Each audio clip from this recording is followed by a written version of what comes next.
And the way I prepared my question, tell me about yourself, and I prepared all the questions. One of the interviewer, the manager, told me that yours is the best interview he has ever taken in his life. So hey friends, welcome back to my channel. If you don't know me, then my name is Shraddha and I make useful videos related to Germany, study in Germany, work in Germany, jobs in Germany, and this video is about interviews in Germany. So if you're new to my channel, please consider subscribing so that you get notified whenever I upload a new video. And in this video, I'm going to talk about the interviews. Yes, how are the German interviews? Do they ask any technical questions? What interviews are like? And how do they find out that you are the right candidate or not? And most frequently asked question in the interviews. So we are going to cover all these things, and since I've already given almost 5 to 6 interviews so far and have been selected in 4 for the next round, I think I have pretty much gathered a lot of information about the interviews. So let's start this video and let's talk about what German companies are looking for in a candidate when they are interviewing you. So as I've already told you, the steps that I followed to get job offers in Germany, and I will link that video here. Go and check it out. In this video, I have already talked about the 10 steps that I followed and got job offers, so make sure that you watch this video before watching this one. So the German interviews are basically, they are series of interviews, not just one interview. First will be the HR round, and then it would be type of a technical but non-technical round where you will be interacting with your manager or your supervisor that you would be working under or something like that. First round is usually the HR round where you are asked and assessed based on whether you are the right fit for the company. So the very first question, whether it's the HR round or the technical round, is tell me about yourself. And this question, I think, is the most important question, because if you answered this question correctly, then I think 30 to 40% of your impression is going to be based on that question or the answer that you're answering for this question. So tell me about yourself is basically a icebreaker. They will first introduce themselves and then they would want to know about you. So the best way to start answering this question is to keep it simple, to keep it just 1 to 1.5 minutes. That's it, not beyond that. The trick that I would like to share to answer this question is that start with the time, maybe why did you choose your bachelor's, then where did you work if you had work experience, then come to the point where why you decided that you want to do master's and why in Germany, and then you talk about your course a little bit, and then you talk about the internship and thesis that you have done, and then you talk about what type of jobs you are looking for and why you applied to this particular position and this particular company, because that is what they are looking for. They want to know the time when you decided that you want to study or do your bachelor's till the time now you're present here right now, what brings you here. So connect all your dots, make the dot, have your journey, have a story, and complete it in 1 to 1.5 minutes or maximum 2 minutes, and practice it again and again and again. Keep it simple, keep it short, keep it interesting, and keep it customized based on the position that you're applying. The other questions that HR round might have are, why did you choose this company or this position? Why do you want to work for this position? Okay, they want to know whether you have done your research, whether you know enough about the company, about the position, about their latest challenges and those kind of things. So if you have done your homework, this question would be very easy for you to answer. No. The second question that HR round have usually is, what is the ideal work environment for you? Okay, what is the ideal team for you, or what kind of a work environment do you enjoy? So these kind of questions are asked because they want to know whether their work culture is a right fit for you or not, whether you are someone who's diverse enough. If it's an international company, then they would be expecting you to be diverse be able to comfortably work in a diverse environment and be a team player or something. So they want to know whether you are the right fit or not. They might also ask you to ask them questions if you have, so make sure that you have prepared some questions for them, because this shows that you're serious enough for this interview and you have some genuine doubts, because we all have some doubts. And even if it is the doubt about maybe the pay scale, or maybe the holidays, maybe about the working hours, make sure to have questions and ask them. They would be happy to answer, right? By the way, since we're talking so serious about the interviews, I just ordered this new specs that I'm wearing and I think they look really cool on me. What do you think? Just let me know in the comments. And so since I work a lot in front of the computer and my PC, these have blue light blocker, which helps me fall asleep faster and better. So I highly recommend you the glasses that have blue light blocker, because if you're using your mobile phone a lot, if you're in front of your computer a lot, then you need something. And I have ordered it from Snip. If you're interested, do check the link in the description. They are offering 20% discount. You can use my code and get the discount on your order. The next question that I get asked a lot is whether the German interviews are technical or non-technical. Now, based on my experience, whatever positions that I have applied, usually I apply to graduate trainee programs, because it's a diverse program where you can choose, explore and learn at the same time, and you're paid well. So those are the places where I applied, and based on my personal experience, I would say they were basically asking me questions to know me better. How is my mindset? How do I function? How do I work? How do I manage?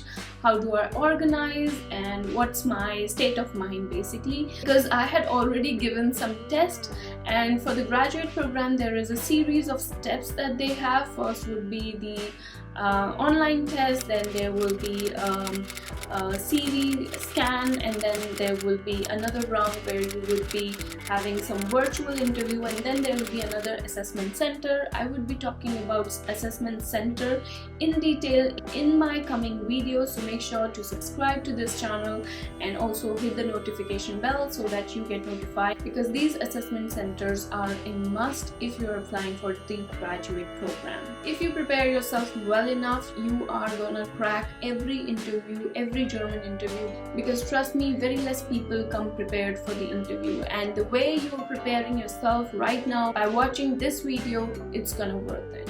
The next type of questions that you get are some behavioral questions, some situational questions, and based on your resume. So there are 3 types of questions that you can expect. So behavioral questions are the questions like, tell me the time when you did something, da da da da da. So there might be a question like, tell me about the time where you had to deal with a very difficult colleague, or the colleague who would not cooperate with you. So the best way to answer those behavioral questions is to use the STAR method, which is S stands for the situation, T stands for task, A for actions, and R for the results. So you need to narrate a story where you cover the situation, the task, the action, and the result, because we all love stories. So if you are narrating your answer in story format, your answer is gonna be captivating, and keep it crisp and simple at the same time. Do not extend your time limit more than 2 minutes. For example, I was asked, tell me about the time where you had to deal with someone in your workplace who would not cooperate.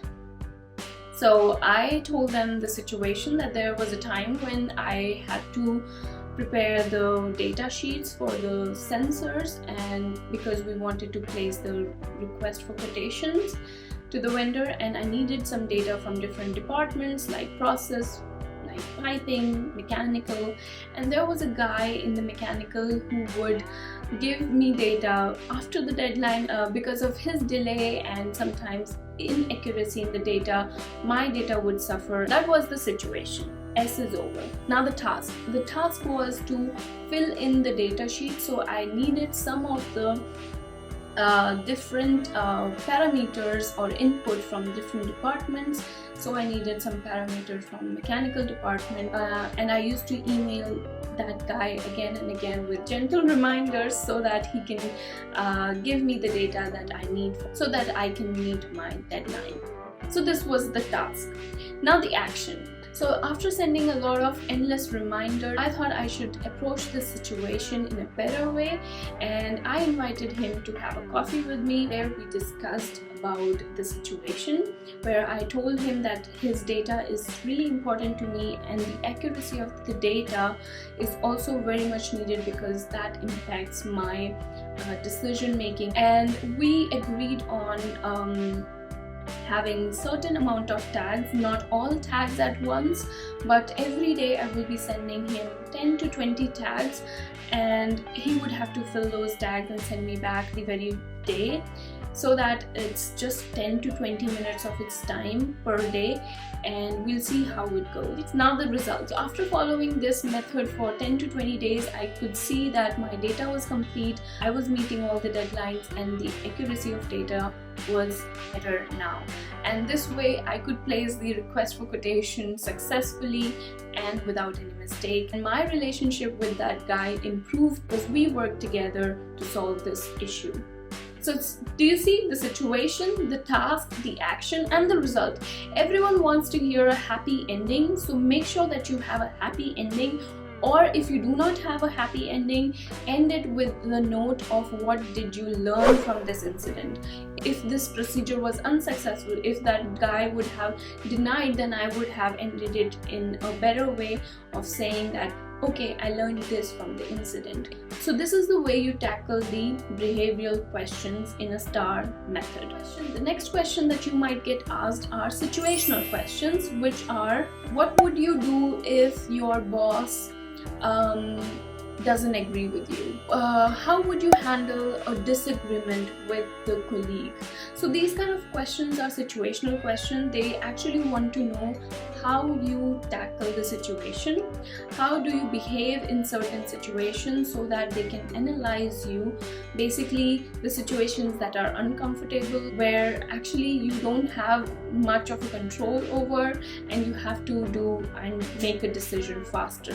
So those are the situational questions. They will be testing you. Be authentic, don't try to fake things, don't try to be, over smart, just be you, and that's what they want to know in this kind of questions. Then comes the resume type of questions. So in the resume you would be mentioning a lot of things. I have already told you how to make your resume. So in case you haven't checked my video out, this is the video that I'm talking about. You can watch this video and make your resume as per your job requirement, and make sure to customize your resume. That's one thing that I want to tell you. So in resume type of questions, you might get questions like, okay, you have mentioned that you are open to learning, so tell me about something that you have learned recently. This was the question that I was asked, and I told them, since I'm a YouTuber and I am a learner, I have learned editing skills, I have learned communication skills, I have learned how to deliver my message. I have learned so many things, and that's why you see my videos are improving every time, because I like to upgrade myself. I like to improvise myself, and this is one skill that is 100% needed if you want to excel in anything. So these are the questions based on my interview questions. There might be people who might get asked about the technical questions. There are some people who also get some project that they need to solve before the interview, so that they the interviewer knows how much do you know and what is the skills level that you have. Based on different types of job and fields, you might get different type of experience, interview experience, but this is what I have experienced based on 5 to 6 interviews that I have given so far. I think basically they don't ask much technical questions because you have this 6 months of a provisional period where they will be testing you, they will be checking your work, you will be displaying your work, your proactiveness and the way you work or manage things. So that is the time that they would come to know if you're lying or if you have said anything wrong in your CV. So don't lie in your CV, don't lie in your cover letter. And one thing I wanted to remind you is that I will be hosting a webinar very soon in the end of this September for the cover letter, CV, and maybe the interview preparation. So if you're interested, go to the description, click the link and fill the form so that I contact you and inform you with the further details about the webinar, because that webinar is gonna change the game for you if you're looking for job, internship, thesis, or anything. So make sure that you have clicked the link in the description and register yourself so that we see each other and work together for your customized cover letter and CV. I will see you in my next video with more useful information. Until then, bye!